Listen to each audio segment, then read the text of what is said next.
Okay, here we are. We have the absolute pleasure of having Dan with us today. Dan and I have been friends for a long time.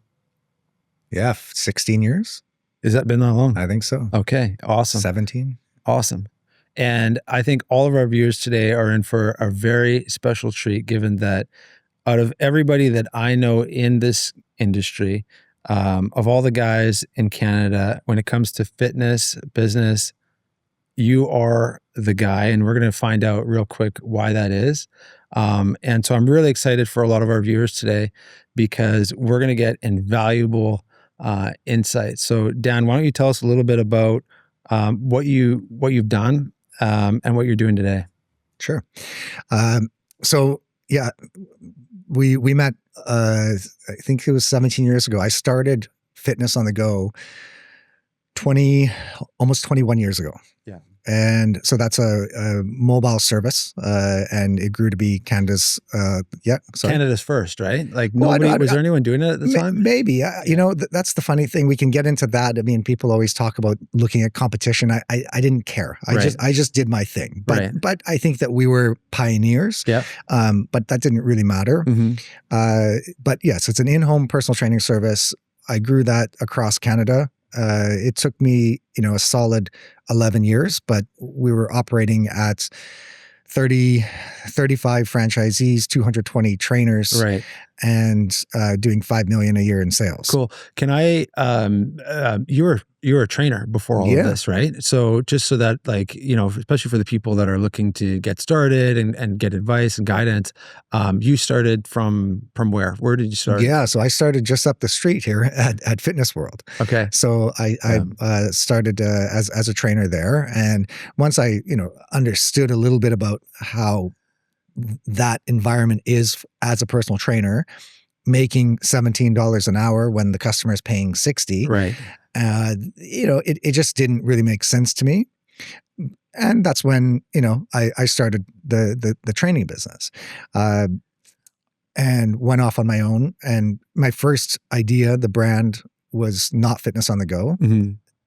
But I'm also a big risk taker. So, right, I put out ads in a magazine. I remember it was called Personal Precision. I bought 3 separate ads. Oh, wow. This one I didn't hear. In the same magazine.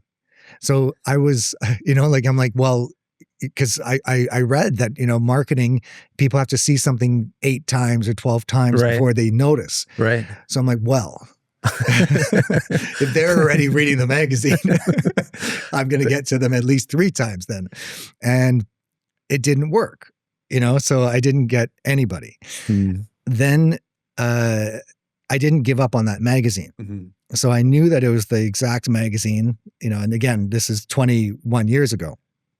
So then I put out an ad, and I had this idea, not Personal Precision. It's got to be, something a little bit more catchy. Yeah. And I saw a green light and I was like, Go Fitness, and looked at what domains were available. Fitness on the Go. Got it. You are smart.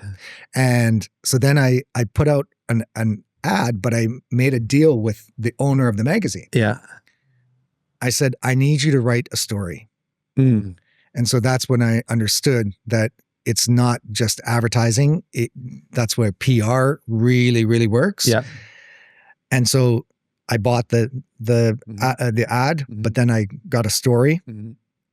4 clients from that, then made some money. So I got a mentor. He started helping me how to actually build.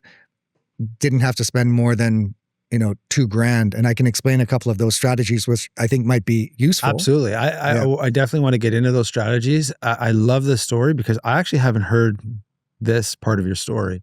And what I'm hearing is a guy, you started a Fitness World, like a big box gym, like most trainers do.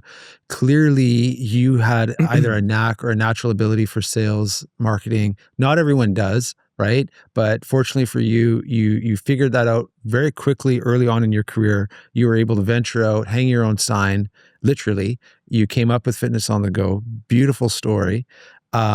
What obviously not everybody can figure that stuff out as quickly as you did, right? So we're going to get into like, how you can share some of these gifts with like what you're looking to do in terms of helping trainers with all this stuff. Sure. Well, I mean, I can tell you that first ad, even for Fitness on the Go, Yeah. it was terrible. Right. It was it was during the October edition of the magazine. What So was it was Halloween time. Yeah. And so it was a comic of a guy doing a sit-up in a coffin. Yeah. And it said start sooner rather than later. That's funny. It's funny, but it's terrible. Yeah. And it looked terrible. That didn't really catch the eye, right? When people read a story, and that's where we really focused on PR, and that's where, Dragon's Den twice, Forbes magazine, I think 3 times, Entrepreneur magazine, Globe and Mail, Vancouver Sun, Vancouver Business, all of that really, really helps and is really important. But if we're going back to the beginning and really looking at what strategies, because I think this is what trainers want to hear. It's like, how do I build this business? How do I do it? And in today's world, it's so easy, Mm-hmm. but it's that one thing that, we spoke about yesterday that people lack. It's the ability to actually go and do things, Right. and not be afraid of rejection. Apparently when you do things happen, right? And when you don't do things, nothing happens. right. You got it. And so here's, if I had to do it all over again, mm-hmm. right? If I'm like, okay, I want to go back to training and build up a full roster. Yeah. I know that I could be a trainer that, is making over $100,000 a year. It would take me 6 weeks, maybe 8 weeks to fill up my schedule to be training 40 sessions a week. First thing I would do, mm-hmm. whatever brand this trainer wants to create. I remember I worked at Fitness World. I had a little card on the back of my business card. It said, present this for 1 free personal training session. And, I was excited. It was the first time I had a business card. And so I handed this out to so many people, but nobody used it. Mm-hmm. And once my mentor, we spoke about this, he's like, why don't we create $100 gift cards? He's like, no one's going to throw that away. Right. Yeah. Right. So now, whatever brand, it's easy. You can get it printed at the print shop. Right. And they might cost, I don't know, 50 cents each. But now you have a value add. And so now it's really, really simple mm-hmm. to go to anybody mm-hmm. and give them an opportunity to work with you. And it's not that here's $100 gift card, work with me, right? That's where most trainers get stuck. They're thinking, I just need to go find clients, so I'm going to tell them I'm a trainer. No, that's not how it works. That's not how a business is built. You find people that are going to refer you, right? So that's what essentially word of mouth is. You've got to get a lot of mouths talking about you. So how do you do that? Well, by giving out a card with a free session, no one's going to do that. But now if I go to any business, to whatever business it is, they want to give out gifts for customer appreciation or whatever it is that they do. I mean, even banks, I remember I actually sold 3,000 of my $100 gift cards to a bank because they needed Christmas gifts. That's so random. I love it. Right? Yeah. So anybody, yeah. Now I have this value add. And so for me, because we want to focus on people that have nice, expensive homes. Right. I went to realtors. Yeah. Realtors sell the homes. Yeah. And when they sell a house, they give a little gift pack. That's right. And so I would say, here's 10 $100 gift cards, pass this out to your customers. Great value add. Why not? Why not? Why not? And then once I got one realtor, I would ask if I can talk at their realty. Right. And so now I'm talking to 30, 40 realtors at once and are lining up to take my $100 gift cards. So now I'm manning this entire team of people to be promoting my service. That's awesome. And, I gave out 2,000 gift cards in that first year. Yeah. To realtors alone. So if you do the math, right? Like 50 cents for 2,000 gift cards is what, $1,000. The return on it. I got over $100,000 of business my first year through that program. Wow. See, like, and now you've got me fired up because these are all great ideas that we know will just work. I'm going to challenge it just for 1 second because, you know, there might be people listening and be like, well, yeah, but that was then, this is now, it's 2026. Does this stuff still work?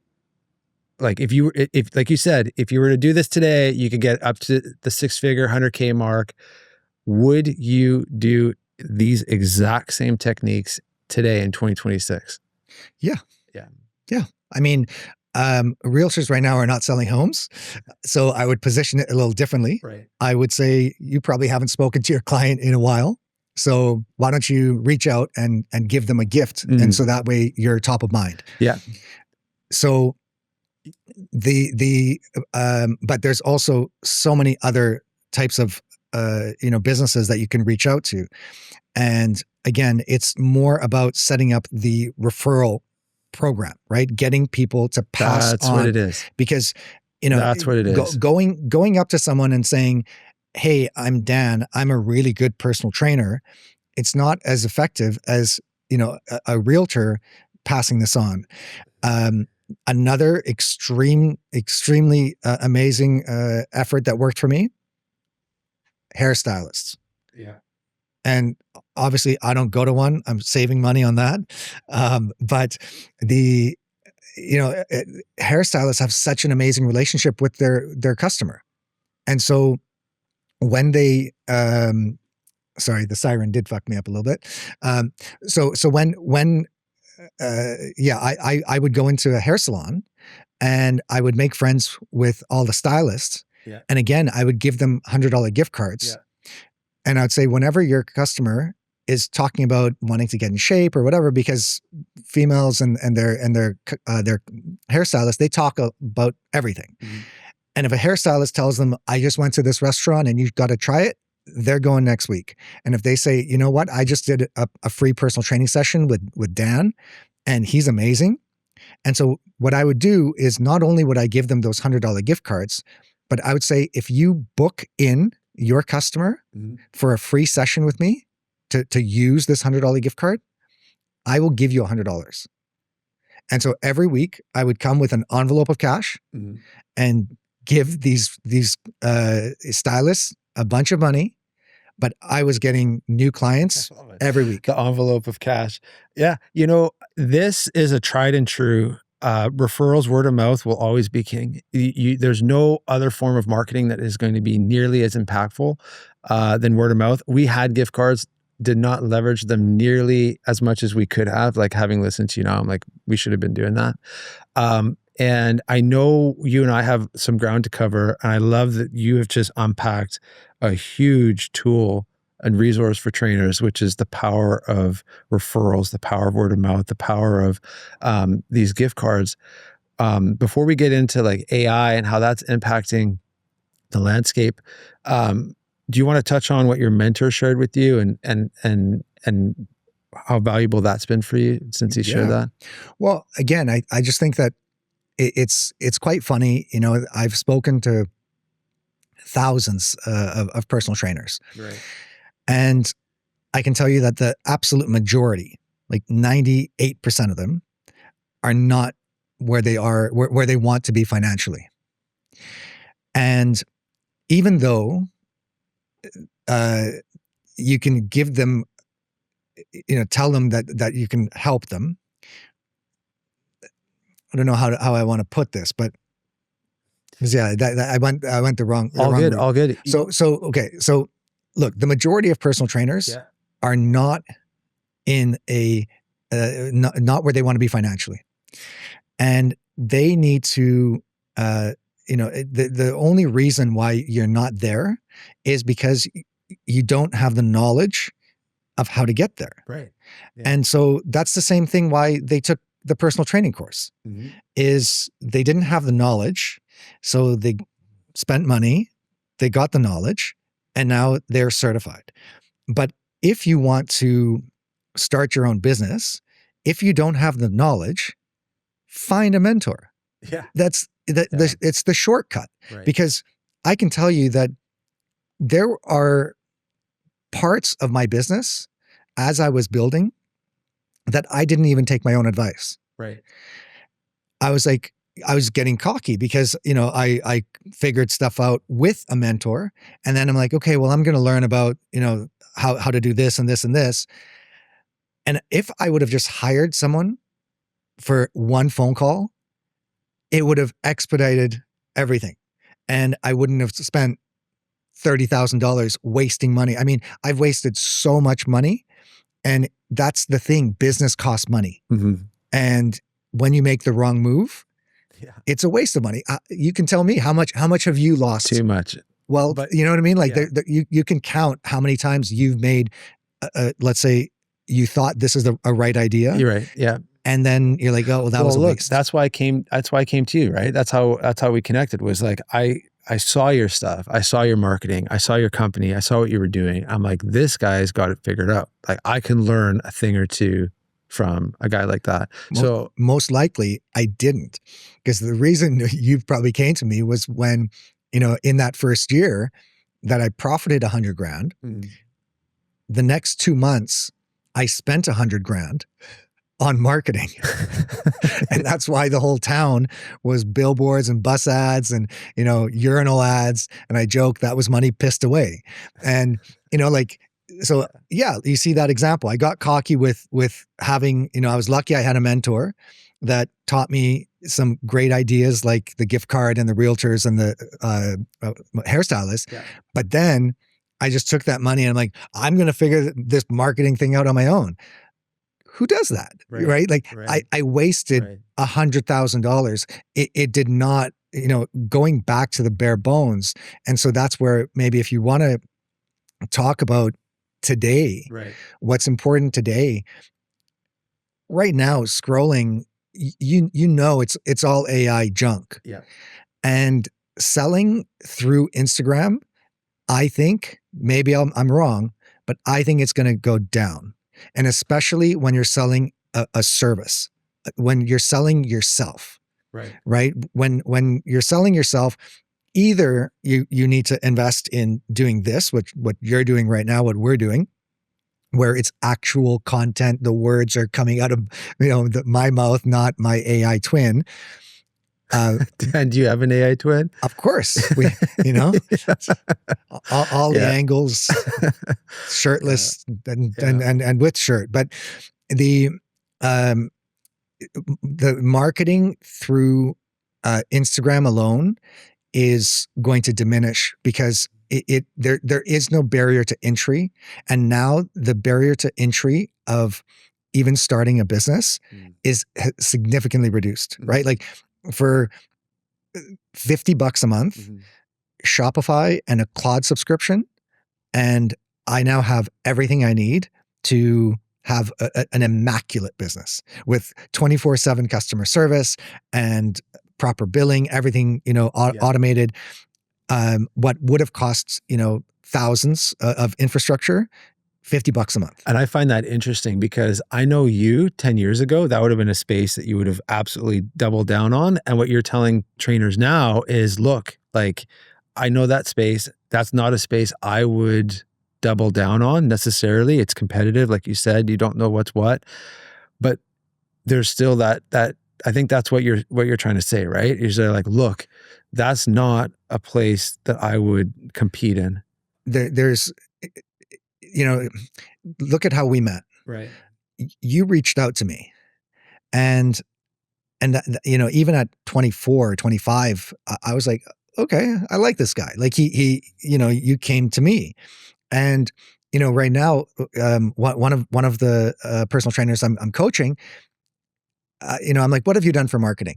He's like, I just went and knocked on the door. Love it. Next, around my house. I'm like, sorry, you just, you're like, what? I'm a local trainer. Would you like a session? He's like, yeah. I'm like, how'd that work for you? He's like, well, I got one customer from that. Not a bad day. I'm like, are you kidding me? You like, and so, that's a very direct approach, which I think it's a bit of a, can be more maximized, let's say, and I have strategies of how you can be a little bit more direct, but still make it so the person is asking for it as opposed to being so forward. But that is what works. Like I remember if you think about, people that personal training appeals to, it's people that are successful.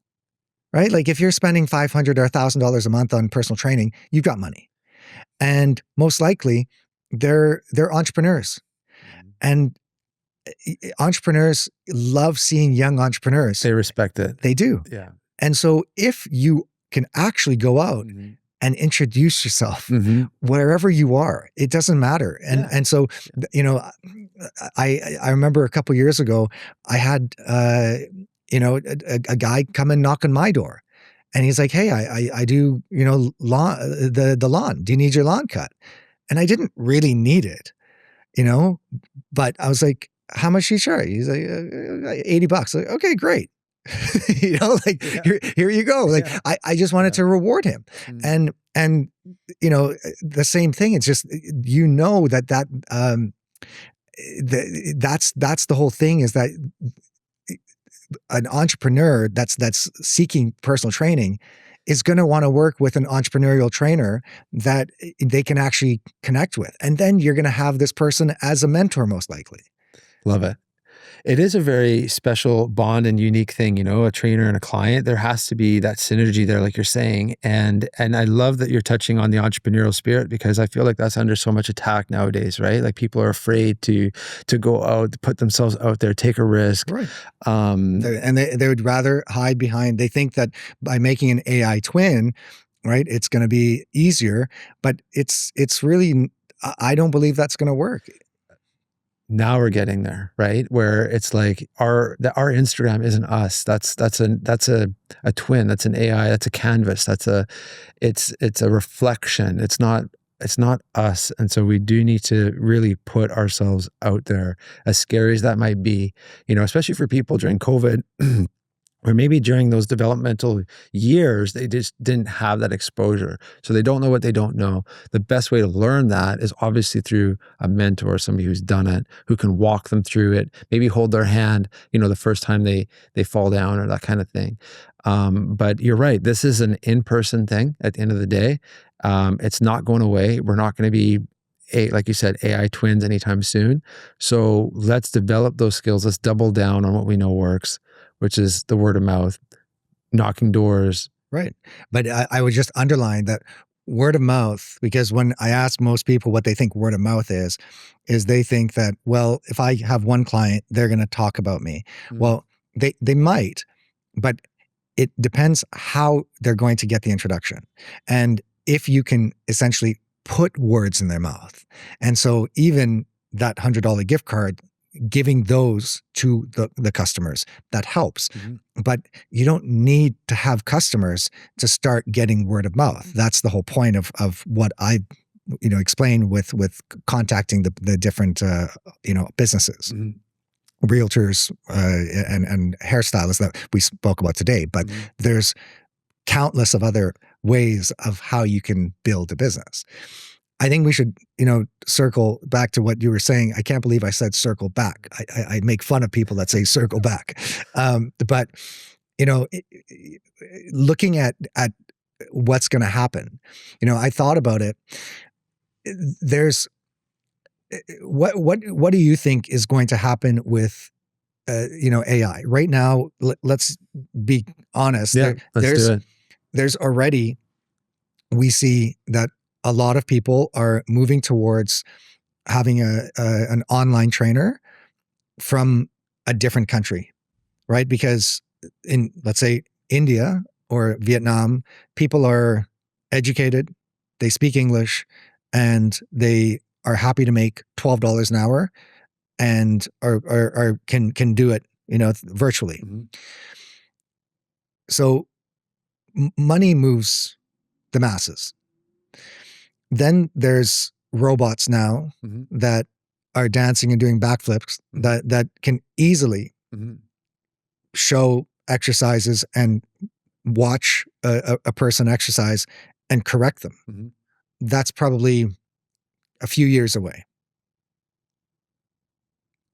That's what I think is it's going to come down to timing for a lot of this stuff. So Right. for example, like, do you remember Mirror by chance? That was like, it was a mirror, and basically it was pretty ahead of its time. Yeah.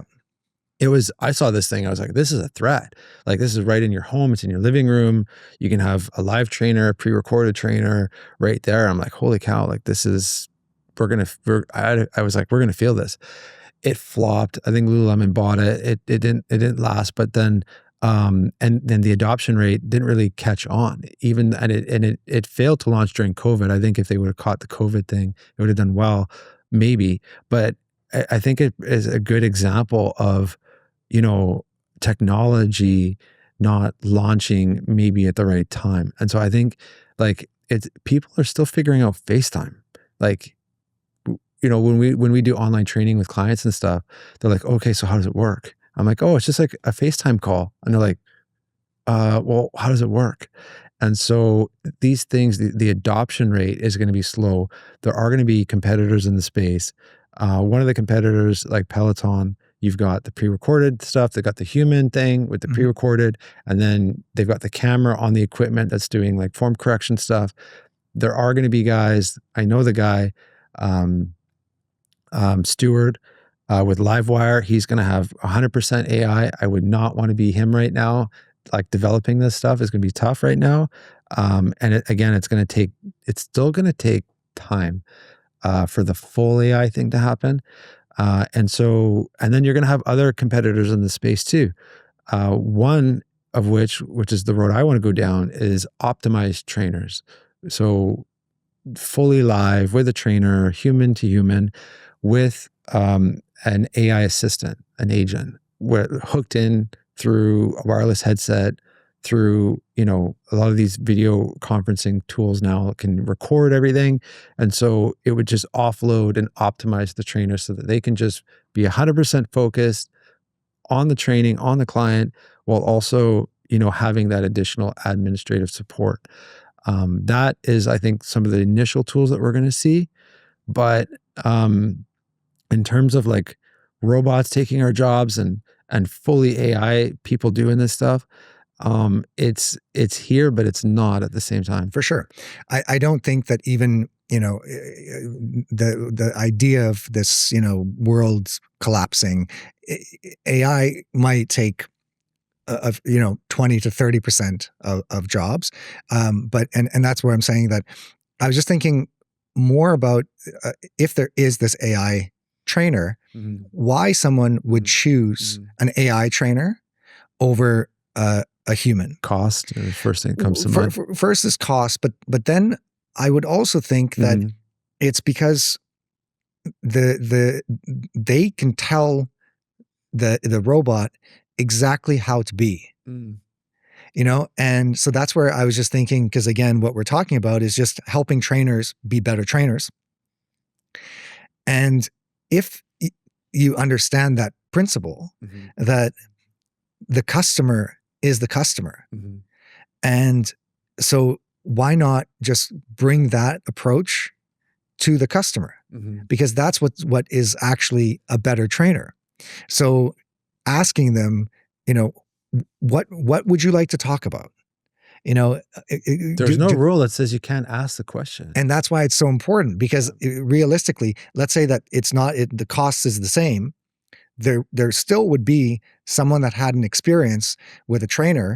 That's like, what you're saying. I don't want to hire a trainer again. And like that's kind of what, like, people, my friends in the States, they don't get Uber. They do Waymo because there's no driver. And so we've all had that experience where you get in the Uber and it just smells terrible. Right? Like the guy's been working for 12 hours. Okay, well, it happens, but it smells terrible and it's not a pleasant ride. Or the person is talking the whole time, or the music is not what you want and you don't really feel comfortable telling him to turn it off, or it's some talk show. So, now they go with the driverless because it's just easier. And so that's where, again, I was just thinking it's so important as a trainer, people still will want that personal touch, but really just focus on customer service and ask the right questions to give them the experience that they're looking for. Love it. Customer service all the way. It is a bit of a lost art to some extent. Like, again, these are skill sets that have to be taught and learned. Right. And you're right. We need to double down on those things that separate us from that other experience. And that other experience, like, it's for real. Like, it's going to be consistent. It's going to show up every morning. It's not going to miss a beat. It's going to be on. And so it doesn't hurt to know what we're going to be up against as trainers. Right. And then, to your point, really doubling down, asking the right questions to figure out, okay, what do I need to double down on? And I love that. Like, at the end of every single session, it doesn't hurt to ask for feedback at all. You can get it every single session. How many of your clients stop training with you? My own personal? Yeah. Well, I'm going to say none, obviously. Right. Yeah. But why do you think that is? Right. But then you take a look at the majority of trainers, and people, I would say that the majority of trainers, they actually don't have customers renew. Right. And who's to say you can't ask those guys either, because there is a certain attrition rate to this thing where you're going to have people moving, financial reasons why they can't continue. And so naturally you do need to have more clients coming in than you do got going out. And then if you've got X amount going out a month, you need X amount coming in through word of mouth, through marketing, through sales. So this is essentially what we're talking about, right? It's both marketing as well as retention. And one of the best ways to retain, you're saying, is through like just asking the questions. Right. And give the customer what they want. Right. Because I think that's where a lot of trainers miss the mark. They become certified. They put on their shirt, and it's like, I'm a trainer and this is the way that I am. And I'm going to be the boot camp instructor. I'm going to be this person. No, like you have to adapt to the customer. Right. And maybe you don't want to, and maybe then you'll find your customer base. But I understand we can't be so malleable to everyone. There's going to be some attrition, but it's customer service and understanding what this person wants is super, super important in the actual session. And why would you do that, Dan? Like, why would you do that for your clients? Because it's not always easy, like adapting to certain personality types, adapting to certain energies and stuff. Sometimes people can be a little bit, they're tired, they're cranky, they're having an off day. Why are you going the extra mile? Why are you adapting to your clients every single session? For me, it's just fun. Yeah. But that's my personality, right? Like I love to host. I love to cook dinners. I love to throw parties. I that's my personality. I love to cater to people. And I would think that the majority of people, when they get into the industry, they have that concept, but for some reason, it doesn't come out. And I think that probably why I was very successful with retaining my customers was because I really took an interest. And they are interesting people. They're amazing people. Yeah. They're, all of my, and maybe that's why, right? Like I looked at all of them as amazing people, and I actually made friends with them. And, that's where as well, like trainers have, I find that again, the majority of trainers have such a tough time spending money to increase their business, whether it's for coaching or whether it's for a better, platform to manage their business, or even if it's just bring them a gift, right? Like of any kind, like a physical gift, a compliment, like it could be. Well, of course, compliments are great, but let's say that the trainer you're saying, I'm heading to the States, and the customer once said, oh, in the States there's these cookies that I just love, and and I get it. Maybe you don't, bad example, but I think it's actually a great example. And, you know, if you remember that little thing and you bring them back those Little cookies, right? Like that stuff you should be doing for your partner, for your friends, but for even your customers. And that's what's going to make them say, wow, like this person actually cares about me.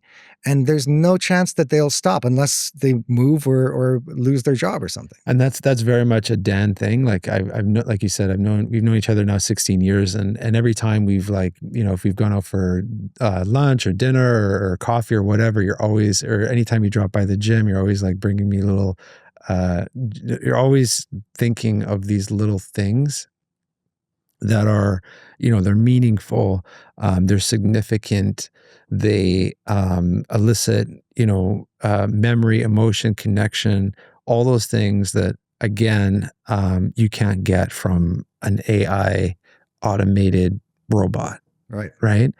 And I think that's what people are craving more than anything, because they're not just working out for their physical appearance anymore, right? They're working out for their mental health. And so that's where, if trainers can learn these skills from somebody like you, that's really what's going to set them apart, and not only be able to survive, but ultimately get to where they want to go in terms of, like you said, that potential, that earning potential. Because if somebody just gets these couple of things right, you know, that's the differentiator between going from, you know, a 50K a year thing to a 100K a year thing, right? At the end of the day. Right.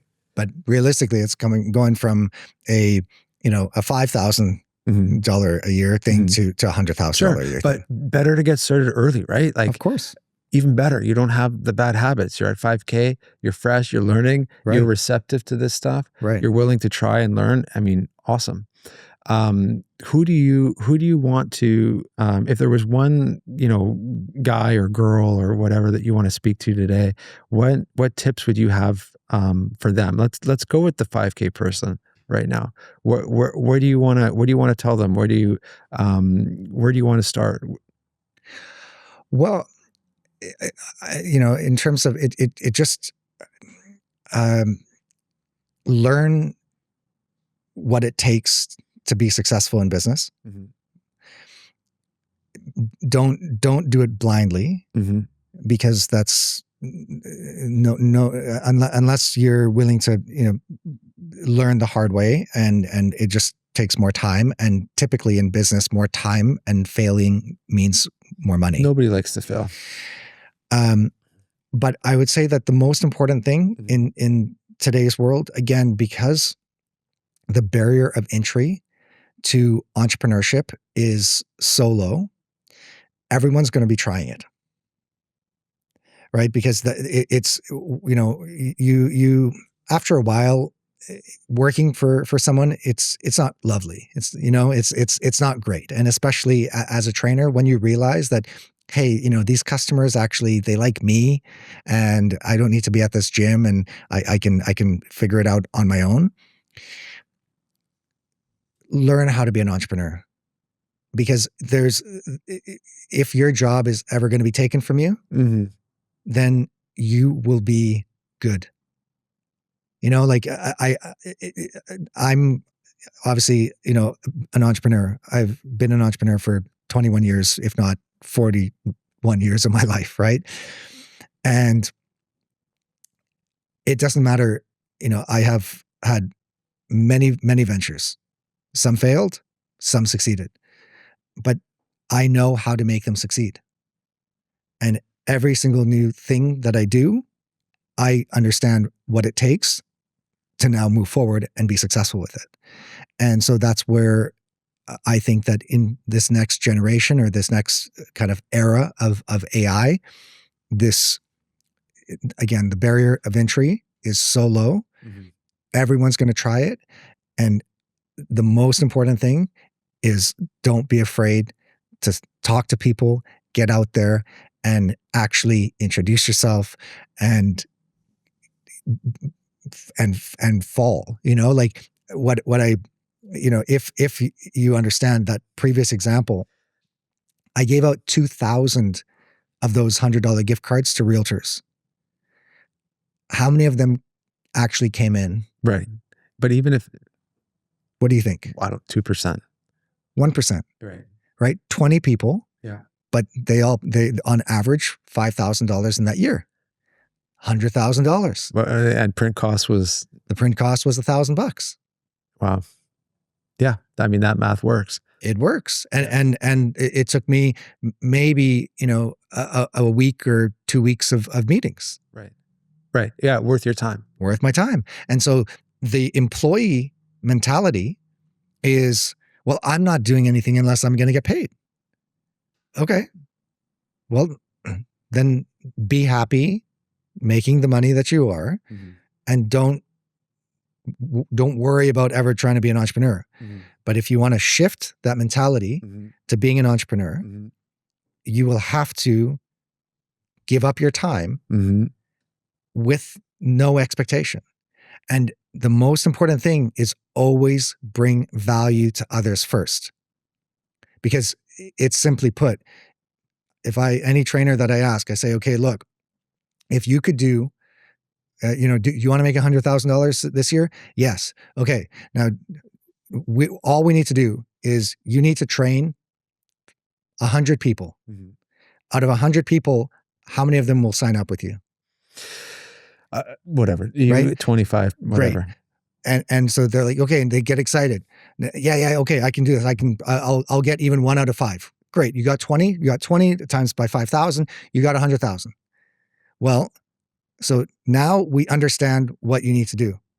So how are you going to fill that schedule? And are you willing to do now that reverse engineer of that might take you 2 months, that might take you 3 months of work before you make a dime? And so that's where, where most people, they're used to, well, no, I go to work and I get paid. Okay, well, good for you. If you want to be an entrepreneur, that doesn't work. Yeah. Now, I love this because I just feel like that, again, that entrepreneurial spirit is something we need to bring back. And I love that you're out here, really making that happen for people across Canada, especially.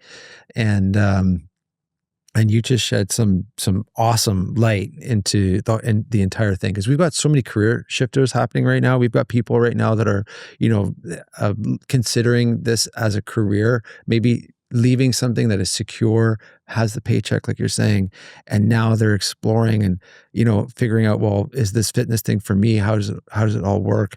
I think you just did an amazing job of breaking that all down for people. And maybe they don't have to quit their job entirely, right? Maybe they do this and they do this one step at a time. Of course. It's a pretty simple transition, right? They could be working somewhere part-time but it's also just, how quickly do we get discouraged? Right? Because, like I said, I even though I was amazing at, generating money, I was also amazing at spending it. And that's where I also explained that, I made $100,000 my first year. I spent it on marketing 2 months later. The next year, I think the company made $220,000 or something on 540 generated. I spent more. Right. And the third year we did 850,000. I think it profited 300,000 or more, 350. And for some reason I actually spent more.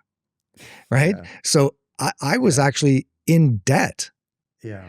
Right. And if you talk with a lot of entrepreneurs, if they're making big money, they're down for a bit. It comes down to proper stewardship. You have to learn it. How long did it take you to be profitable? A long time. So how long did it take you to be profitable? Well, I was even growing up as a kid, I was that kid that had money for some reason. So my first job, I was 13 and I never had anyways. Hold on. This is actually a really fun dinner party game that I do. Let's do it. So what you have to guess the guests' first job. So if you go around the table and you guess everyone's first job. Yeah. We were doing this last night. Yeah? Yeah. Oh. Yeah. Okay. I think your first job, or like the first way that you made money, like that, not so we can go like the first way that you made money. I think you made a lemonade stand. I would have loved that. In fact, I think everybody should do that. Mine was a lot more laborious. Unfortunately, it was mowing the lawn. And we had this massive, it was like 2-3 hours. Okay, so I'm gonna guess your first job or first money earning thing that you did as a kid. Where'd you grow up again? Here in BC. Yeah, Vancouver. The first dollars that I got from somebody outside of my family or friends. Outside of family, friends. Right. First job, first employer. Well, first money that I generated for myself. For yourself. And I was 5. And you were 5. Yeah. You were selling something. You were selling something to a kid. Playing cards, hockey cards. I created a drink. I just mixed a bunch of stuff together, and I made this drink, and I put it into 2-liter, an old 2-liter Pepsi jug, and I colored some kind of thing, and I made like my own brand of drink, and then I just went around as a 5-year-old. It'd be pretty cute. That's awesome. Going around to the neighbors selling this thing. So you're an entrepreneur at 5 years old. Right. But anyway, I was a laborer. Where we were is I went in debt. Even though at 5? Yeah. those subscriptions got me. But in my first 3 years, I generated $1.5 million of training, but I didn't know. And that's what I was saying. I could have saved so much money had I had the even more mentorship in the bigger stuff. Yeah. It was only, after that, I started to go, okay, now I'm going to hire. I mean, I hired some amazing people, $1,000 an hour that were like, no, don't do this, do this. And fully worth it. But I was in debt, and it took me. Now I went after a much bigger picture, right? Like I could have just been an individual trainer, taken that $100 or 100,000 and just kept on putting that money into my pocket every year and not worry about trying to build a big franchise system and make it across Canada. But that wasn't the path I wanted. I wanted to go big. And it took me 6 years to get out of debt. And then, it went because it went like this and then just that. Once the business really started going, and that's typically the story of most entrepreneurs. And so I don't think that an individual personal trainer needs to say, I'm going to, work my ass off for 6 years to try to make $100,000 a year. But I think that they can expect, give it 3 to 12 months, and that's where it's my, you said, what's the biggest message that I can give is don't quit.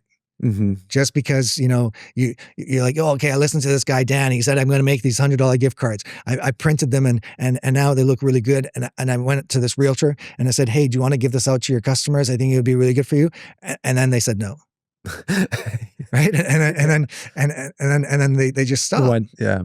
Right. Well, it's like, okay, well, no, go talk to another one. Maybe you were just didn't say it right, or maybe your brand doesn't look right for them, but keep going.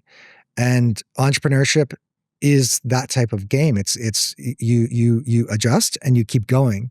And that's what, is super important, is that perseverance. Completely agree. And that's, I think, a really, really important message for everyone to hear is like that is totally don't quit, don't give up. Keep trying, keep getting back up. That's essentially been the message. This message is really about that. And that's one of the things that we say too is we believe in you. And sometimes, we don't have it all figured out. We don't have the special formula for everything. But if you've got somebody like a mentor, a coach who believes in you, that's ultimately what's going to help you get there. You also touched on, I can't help but think of like circles of influence, right? So if we're around people, big spenders, we're going to do that. If we're around savers, we're going to save. Right. And I think what you're saying here is like, look, if you've got a coach, not only can they help you with the top line, in taking risk, putting yourself out there, getting the revenue to come in, but who can also hold you accountable, because the quickest way to make money is to save money. And so if we've got this stuff coming in now, but it's all going out, we're no further ahead. So we are going to need a coach who can hold us accountable to be like, all right, here's what you got to do to have the money come in. And here's what you got to do in order to keep it in your pocket. And here's the best place to invest it that's actually going to bring a return, right, as opposed to wasting it. Right. And that is another level of coach, I think, because you can get coaches that can teach you the ropes as far as training, what I refer to as like front of house with a restaurant. Then you got your back of the house, which is your business stuff.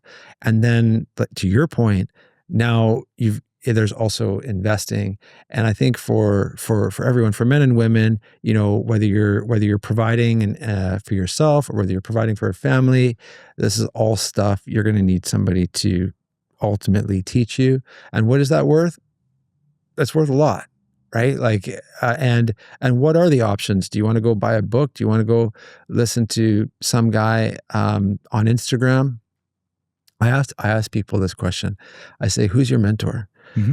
And more often than not, either they don't have one altogether, or they'll just be like, oh, so-and-so guy, I read his book. And it's a little bit gut-wrenching when I hear that. It's a little heartbreaking, because it's like, well, it's not your mentor. Like, that's just a guy that you follow online.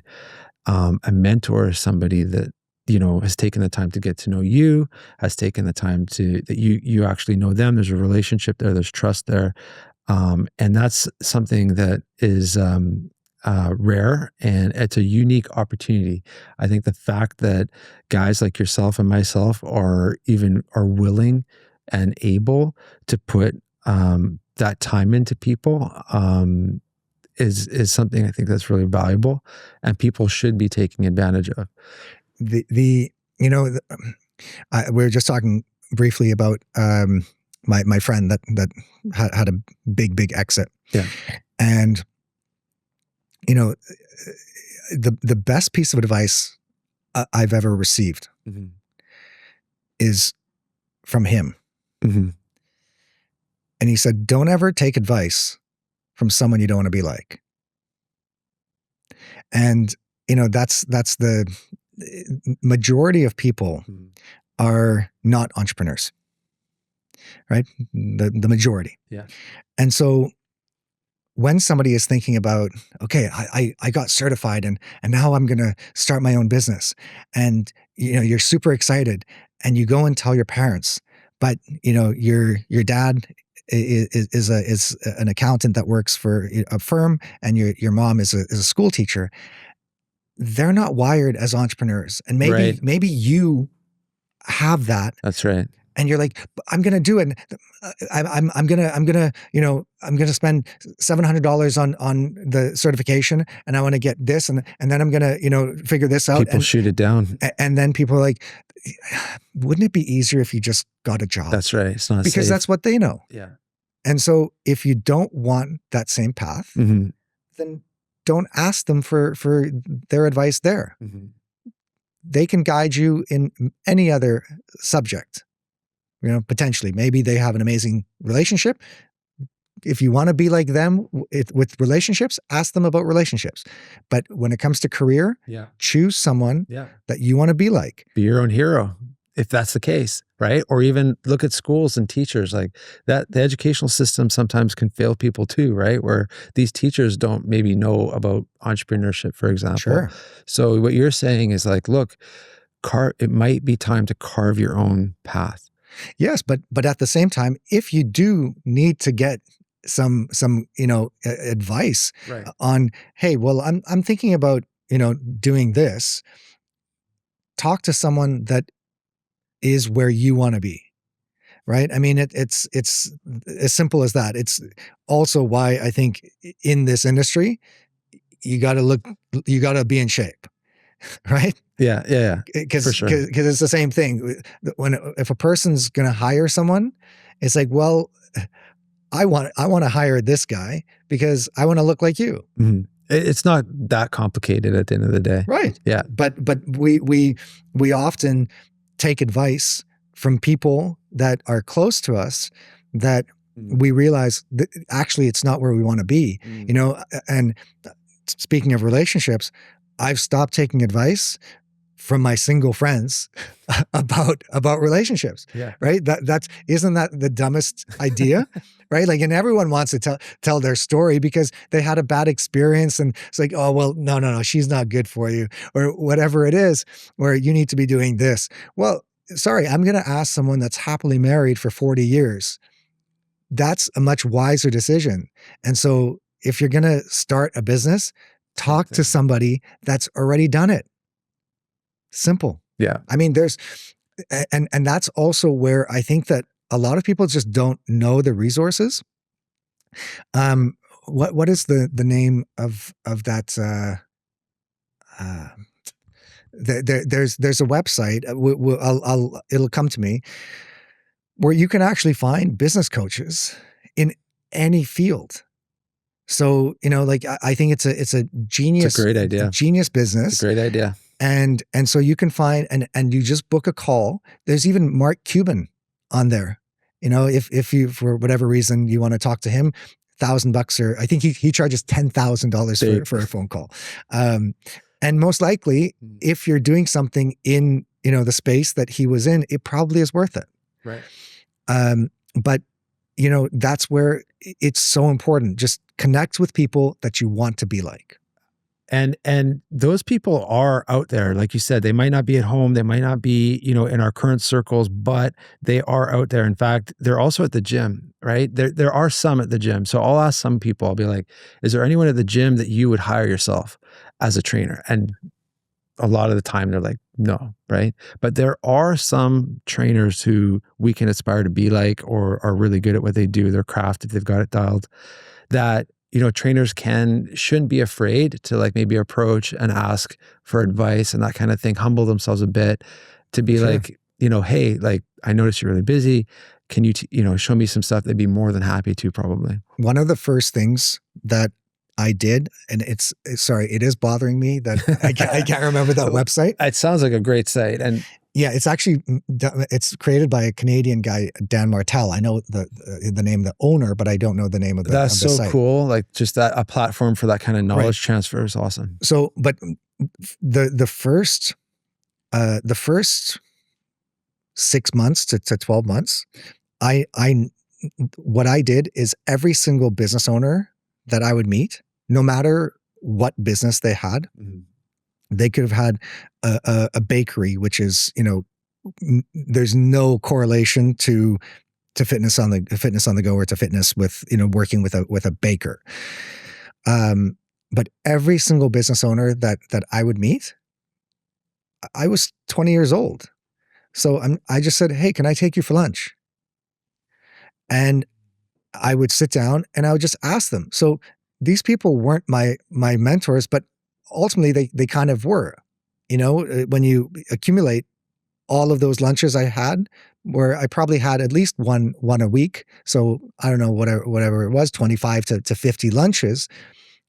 But not only did I, you know, learn from these people, but I also now introduce myself in the best of ways to sit down with someone for an hour.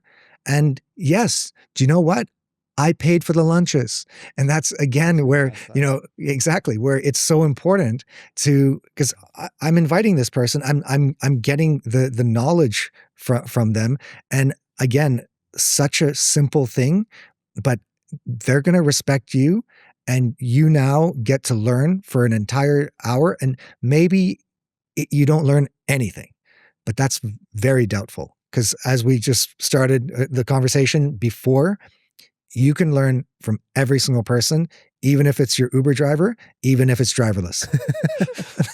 Dan, thank you so much. You've imparted a lot of wisdom today for people, and I just want to absolutely thank you for sharing that. How can people reach you? How can people connect with you? Well, right now they can connect with me through LinkedIn. Awesome. Okay. Yeah. So that would be, can you give us your full name and then they can search you up that way? Yeah, Dan Mezheritsky. Okay. Awesome. Well, thank you. Well, what's your favorite joke? My favorite joke? Yeah. Oh man. I don't, you know what? Sadly, Dan, I don't have a whole lot. Okay. I'm going to share this joke and it's a good way to end. Where do bad rainbows go? Well, if they're probably not to a pot of gold, but where do bad rainbows go? Prison. Okay. All right. Don't worry, they get a light sentence. There it is. But it's long enough to reflect. There it is. There it is. Thank you very much. Yeah. Appreciate it.